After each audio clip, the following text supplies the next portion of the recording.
Well, it always meets with skepticism. Although I have to say, I'm part of another group, a group that is called the Children's Voting Colloquium, and this is academics and activists around the world, including children and youth themselves, who discovered each other working on this issue. I've been writing about this for about a decade now. I mean, my essential argument is that excluding children from the vote is actually well, the problem with children in voting is not with children, but with democracy. So democracy is meant to be a system in which all the people's experience holds power, or where the people rule, rule by the people. So just as over time, democracies have actually changed quite radically. When the US was founded, it was only about 6% of the population who had the vote, and this was wealthy landowning white men. And as other groups like poor men got the vote, it changed what voting was and how democracy was thought about. And as women got the vote, it changed it again. Well, now, for about 100 years, the idea has been only adults can vote, and that's because supposedly only adults have the competence to do so. So I make basically two arguments. One is that the competence to vote is actually not the same as the competence to do things like marry or drive a car or things of that nature. It's much more like the competence to have freedom of speech, which children have in general. You have to be able to understand your own experiences as a political being, and children are political beings, that they are impacted by decisions in politics as much, if not more, than adults. And then you have to be able to apply that to concrete political choices that you're presented with. Should you vote for Trump or Biden? A choice like that. And so on the competency side, children have proven themselves competent in many different ways, not just Fridays for Future, but as I mentioned before, around the world, children run children's parliaments, they work, they're actively engaged in politics. They always have been actively engaged in politics. They were involved in the civil rights movement, the women's voting rights movement. So there's no age at which you could say suddenly you become competent. And if you exclude people from voting because of their supposed lack of competence, then that's discrimination. It's a double standard. And then, of course, you can start to, if you were to apply that standard consistently, that you might find that a lot of adults were not competent to vote. And so it would be better for democracy. But the other side of the argument is that everybody would be better off if children could vote. So children themselves is maybe a little more obvious. They could have their interests actually represented in government. They would actually have some power governments would actually feel they had pressure to respond to children's concerns. For example, when they're developing standardized testing procedures, people in power might have to think twice about just simply imposing them, regardless of what anybody really thinks who's going to be affected by them. And then also adults would gain, because, for example, teachers would have a much better sense of what children wanted in schools. The policies directing the way they do their jobs, again, like testing or funding, for example, for schools, would be much more child-centered. So again, as with every other group that's come into a democracy, there's always been this argument, no, it's going to dilute democracy and make it worse. But always it's made it better. When women got the vote, that was better for men as well as for women.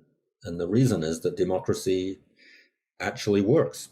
It actually is a system that, by collecting, the more diverse voices you collect in making political decisions, the better the decisions on the whole are going to be.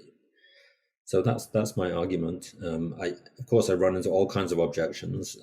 I've written a lot about it. I've engaged in a lot of conversations about it, and I honestly just have never found an objection that actually stands up. It's always comes down for me to kind of the same kind of prejudices that men had about women, and rich men had about poor men, and aristocrats had about non-aristocrats. Speaking as someone who formerly was a civics teacher, the implications of being able to actually have students in the classroom go out and vote after taking your class or during your class alone, to me, makes it worth it. I think that there's an easy argument to be made that because of the way we teach civics in school, by the time someone's 20 years old, they might not really understand the process anymore. They might not go out and vote. I think in 2020, I think it was like 55% of young people 18 to 24 voted, Yeah.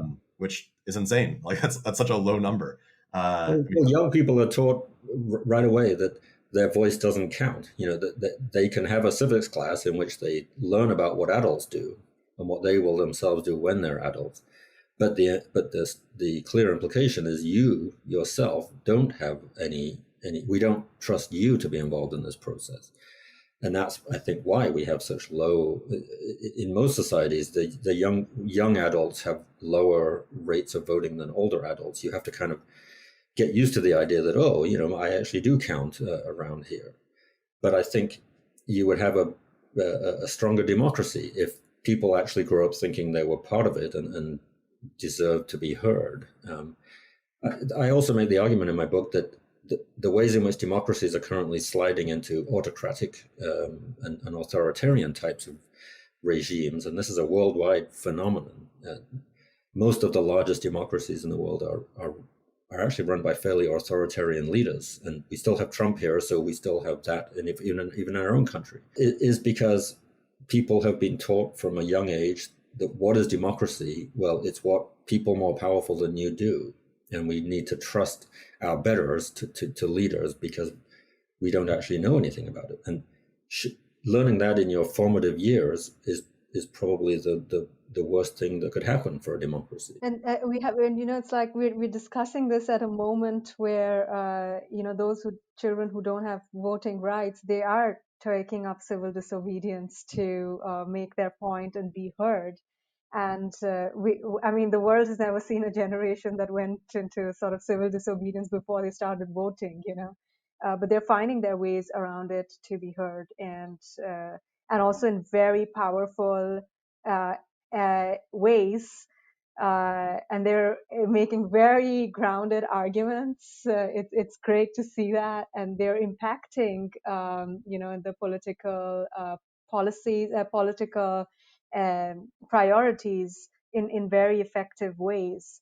So they could be voting. Well, the climate crisis is a really good example of how having children's voices actually improves the conversation, because until Greta Thunberg and the Fridays for Future movement came along, most adults didn't really think about the fact that young people are going to face these consequences of climate change much more dramatically and in a very real way. Whereas, someone who's in their 60s is probably not going to really be that affected by it. So they're not going to be that involved. But I actually I also in my book have a more concrete proposal, which I call proxy claim voting. So I use this childish idea to say that extending the vote to children, again, just like historically, doesn't just mean giving children the same vote that adults now have. It actually means reconceptualizing and democracy and practicing it in a different way. And that's always happened. Every time someone else got the vote, things changed ideally and in reality what people did to vote. And so the proxy claim vote is an attempt to think about democracy in an interdependent rather than independent way. So it's not just individuals saying what they think, it's acting interdependently in relation to each other. And my argument is that every human should have a proxy vote from birth to death that's exercised by their closest guardian or what have you. And this could be a newborn child, it could be a young child, it could be an adult who has dementia. 10% of adults have severe cognitive disabilities. In fact, adults in the US with dementia do have this already because an adult caretaker can fill in their ballot for them. Adults with severe mental illness, someone who's just in hospital for a while or overseas deployed, can have a proxy vote. But then the claim side is at any point in your life, regardless of age, gender, sexuality, race, or anything, you can claim your own vote to exercise on your own behalf. And so it would be ageless voting. We'd be eliminating that final barrier of age. So if you want to vote when you're 9 and you're really passionate about gun control or something, then that itself proves that you're ready to vote.